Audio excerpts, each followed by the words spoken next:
Eh bien bonjour et bienvenue à vous tous pour le tout nouveau numéro d'Happy TV Le Mag. Cette semaine je vais vous faire découvrir un week-end fluvial chez Canalou. Ça se passe comment? Alors il suffit d'arriver avec une voiture bien chargée. On est parti déjà faire un petit test au niveau conduite par rapport au bateau. Et là maintenant le plus dur c'est effectivement c'est de vider tout le matériel et toute la voiture pour tout mettre dans le bateau et après pouvoir essayer de naviguer un petit peu, et je vous réserve de belles images. A tout de suite.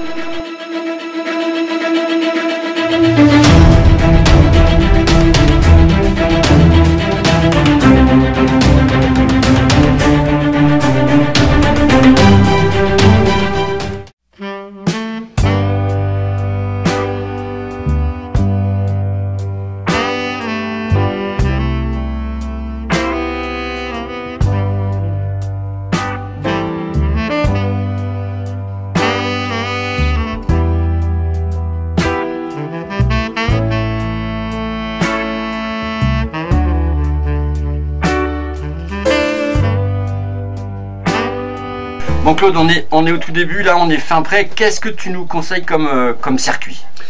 Eh bien, en partant de Agde, donc vous pouvez faire une première halte sur le village de Port-Iragne, très joli visage avec ses vieilles pierres.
Ensuite, en poursuivant votre voyage, nous arrivons sur Villeneuve-lès-Béziers, qui est aux portes de la ville de Béziers. Et là, vous découvrez le pont Canal et les 7 écluses de Fontserranin.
Ensuite, dans notre périple, vous avez ensuite un chemin d'environ 54 km sans écluse. Donc là, c'est vraiment pour découvrir le paysage magnifique et avec les joies de la navigation. Et là, vous arrivez sur le port de Colombier.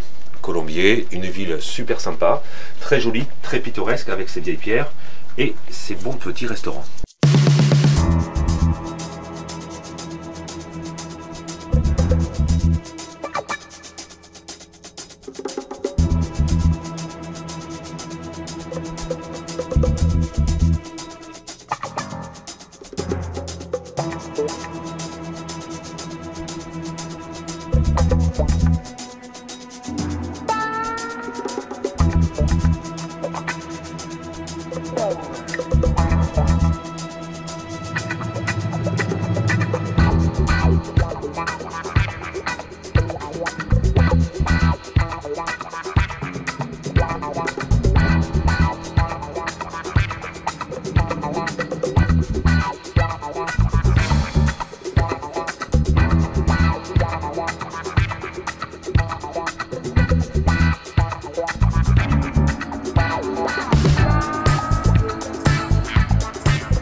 Voilà. Ça, c'est le but de la location. C'est ça. C'est la punition des femmes. Bah, tu vois chérie, ça se passe bien finalement. Oui, j'adore. Mais j'y arrive. Alors on a changé d'embarcation et là on est avec Thierry qui vient de faire sa première expérience donc avec un Tarpon 49. Alors Thierry, ça s'est passé comment? Disons, c'est assez stressant. Je pensais même que c'était presque plus facile. A priori, avec un peu de pratique, ça devrait bien se passer parce que malgré tout, ça reste très sympa. T'as regardé partir, ouais. T'as fait ça comme un chef. Oui. tendu comme, tendu comme une première expérience, mais ça va être sympa, ouais. Les premières sensations. Ouais, ça va être sympa. Mais j'ai l'impression qu'il n'y a pas énormément de droit à l'erreur, malgré cette pseudo-lenteur qu'on a l'impression. Si on se met en travers quand il y a des endroits un peu serrés, l'inertie du bateau qui fait que on a tendance à avancer en crabe parce que... J'ai jamais navigué, même sur autre chose que du Si, fluvial. sur des petits voiliers, mon papa qui avait un petit hors-bord, mais il n'y avait rien de comparable parce que c'était des moteurs, donc on pouvait tout de suite rectifier, tandis que là c'est quand même plus long, quoi. Faut dire que tu as choisi quand même Oui, mais c'était... beau modèle, hein, On est nombreux à la base, donc on s'est dit autant faire, autant faire les choses bien. Mais ouais, autrement c'est très sympa, non, c'est bien fini, c'est sympa, c'est fonctionnel, donc non. Donc là, demain, tu pars pour quelle direction? Demain on va partir côté Carcassonne, oui c'est ça, hein, oui, de l'autre côté, pour ensuite redescendre jusqu'à Carnon pour samedi prochain. En Donc, une semaine, tranquille. Voilà, une semaine tranquille. Le beau Voilà. temps. Hein, on a eu de la chance, hein. Ouais. Fin octobre, un temps comme ça, un peu de vent, qui perturbe un petit peu, la navigation. Mais bon, apparemment, on nous lâche comme ça, on sait que donc ça doit se faire. Donc les premières expériences positives. Oui, très très positif. Un petit peu flippant, pour peser mes mots, mais c'est sympa, très sympa. Voilà, pour l'instant on en est là. Maintenant, à voir dans les heures et les jours à venir. On te laisse découvrir les écluses. Oh, voilà, autre stress, surtout qu'un charmant Willy nous a dit que c'était un petit peu le spectacle de la chose, où tout le monde n'attend qu'une chose a priori, c'est l'erreur. Les prochaines là, oui, dans l'autre direction. Voilà, oui, parce qu'il y a les 7 qui paraît, ouais, sont assez... Là tu les prends dans le bon sens. Voilà, en descendant, on m'a dit c'est comme une baignoire qui se vide, tu verras, il n'y a rien à faire. Voilà. Bon, les autres ils sont arrivés. Hein. Oui. Même nous Ouais, nous sommes arrivés. Oui, heureusement. Donc il n'y a pas de souci, ça peut le On en faire. reparlera. Si dans le journal, un truc, là, le premier bateau en travers qui a réussi à faire la connerie, ça sera peut-être nous. Mais bon, pour l'instant, ça va. Super. Ça va bien se passer. Ouais. Merci Thierry, bonne navigation. Merci à vous en tout cas. Et puis on rencontre des gens très sympas en plus, au demeurant. Donc première expérience très bonne.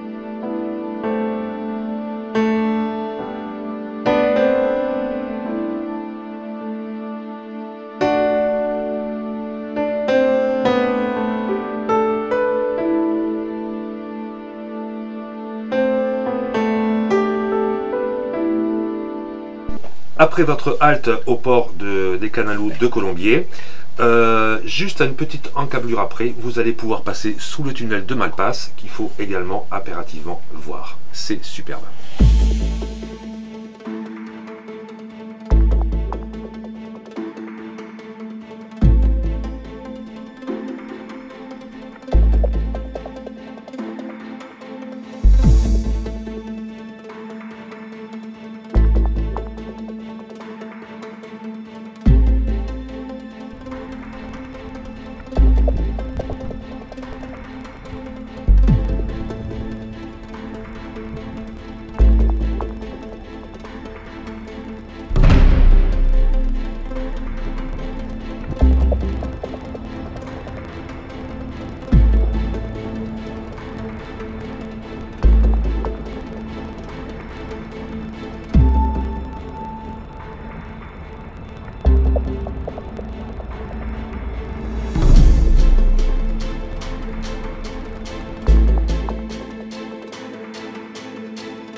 Bonjour à toutes et à tous, nous sommes ravis de vous retrouver sur Happy TV pour vous immerger avec nous dans l'une des compétitions importantes de cette fin d'année 2017. Nous sommes à la Sud de France Arena à Montpellier et c'est ici que s'est organisée en ce mois d'octobre 2017 une très grande compétition qu'on a appelée le Jumping International de Montpellier Occitanie. Je vous présente Alizé qui est à mes côtés et qui travaille à la direction sportive de cet événement. Alizé, bonjour et merci d'être à nos côtés. Bonjour. On avait envie de comprendre, pour ceux qui ne connaissent pas le milieu, comment on pouvait imaginer une telle compétition, comment la fixer également dans un calendrier qui, je suppose, est assez serré. C'est ça, il a déjà fallu trouver une date adéquate pour poser ce concours-là. Et il faut savoir que le calendrier international est très chargé. Beaucoup de compétitions ont lieu en même temps sur le monde entier. Et donc on a essayé de trouver une date optimale pour installer ce concours qui est un concours indoor dans le calendrier, en sachant que là on se situe au début de la saison indoor. Alors indoor, ça veut dire en salle. Ici, vous avez la chance d'avoir une salle extraordinaire. C'est la seule d'ailleurs dans le sud de la France, il faut bien le dire. Et c'est la seule. C'est un écrin pour vous. C'est un écrin, voilà. C'est la seule dans le sud de la France. Au total, sur la compétition, ça représentera combien de chevaux, combien de cavaliers? On a plus de 300 chevaux sur le site et plus de 200 cavaliers. Donc ça engendre beaucoup de backstage, on va dire. On a plus de 300 box à monter. Les halls ne sont pas du tout adaptés pour accueillir des chevaux à la base, donc il faut les aménager, poser des moquettes. Donc on a beaucoup de gens qui travaillent en arrière de tout ce qui se passe sur la piste. Et ensuite, effectivement, on a plus de 2000 tonnes de sable à poser en un temps record, parce que c'est vrai que l'Arena accueille de nombreux événements. Donc tout est bien calé dans un calendrier des mois à l'avance. Et donc on travaille d'arrache-pied avec les équipes techniques de Montpellier Events pour que tout soit prêt à temps. Ouais. Alors, au total, des cavaliers qui vont venir d'un petit peu partout en Europe et même dans le monde, comment s'organise une compétition pour qu'elle ait un intérêt pour le public? Est-ce qu'il faut absolument des champions hors normes pour attirer la foule? Est-ce qu'en même temps, il faut un niveau relevé? Est-ce qu'en même temps, on a envie d'ouvrir la compétition peut-être à des cavaliers du coin, du cru, qui n'ont peut-être pas le niveau? Alors, c'est pour ça qu'on a adapté le programme. Ça se travaille des mois à l'avance. Donc, on a décidé de déposer un CSI 3 étoiles et un CSI 1 étoile. Donc, il faut savoir que dans le niveau international, nous pouvons aller jusqu'au plus haut niveau, c'est le CSI 5 étoiles. On a déposé un CSI 3 étoiles pour la première édition, ce qui est déjà très bien parce qu'il faut que la fédération ait confiance en l'organisateur pour proposer un tel niveau. Et ensuite, on a voulu proposer un CSI 1 étoile pour permettre aux cavaliers de la région ou même des élèves, des bons cavaliers, voilà, de venir participer à une compétition internationale. Et vous imaginez le balai de camions, parce que pour transporter les chevaux, les camions sont de plus en plus importants et surtout de plus en plus de confort à l'intérieur pour que les chevaux ne souffrent pas évidemment du transport. Exactement, on a plus de Ça, 120 poids lourds qui sont sur site. Donc ça s'organise, les arrivées des camions, c'est assez compliqué parce qu'il faut pouvoir fixer des zones de déchargement, décharger les chevaux dans les meilleures conditions, leur attribuer leur box. On a 120 véhicules donc, qui sont arrivés sur 2 jours, donc mardi et mercredi. Et ça, c'est toutes les équipes de boxe avec le chef d'écurie et les équipes de parking qui se sont occupées de ça pendant les 2 derniers jours. Et effectivement, il faut tout préparer pour la visite vétérinaire qui a lieu avant la compétition. Donc voilà, c'est tout. Il y a beaucoup de choses qui se font avant que les chevaux puissent rentrer et faire leur premier parcours. Bon, nous on a fait un exploit, on a réussi à caler Alizé quelques minutes parce que je vous dis que pour la caler c'est pas évident tellement elle est occupée. Merci beaucoup Alizé, on voulait vous faire découvrir l'intérieur de l'organisation du Jumping International de Montpellier Occitanie. Merci de nous suivre sur Happy TV.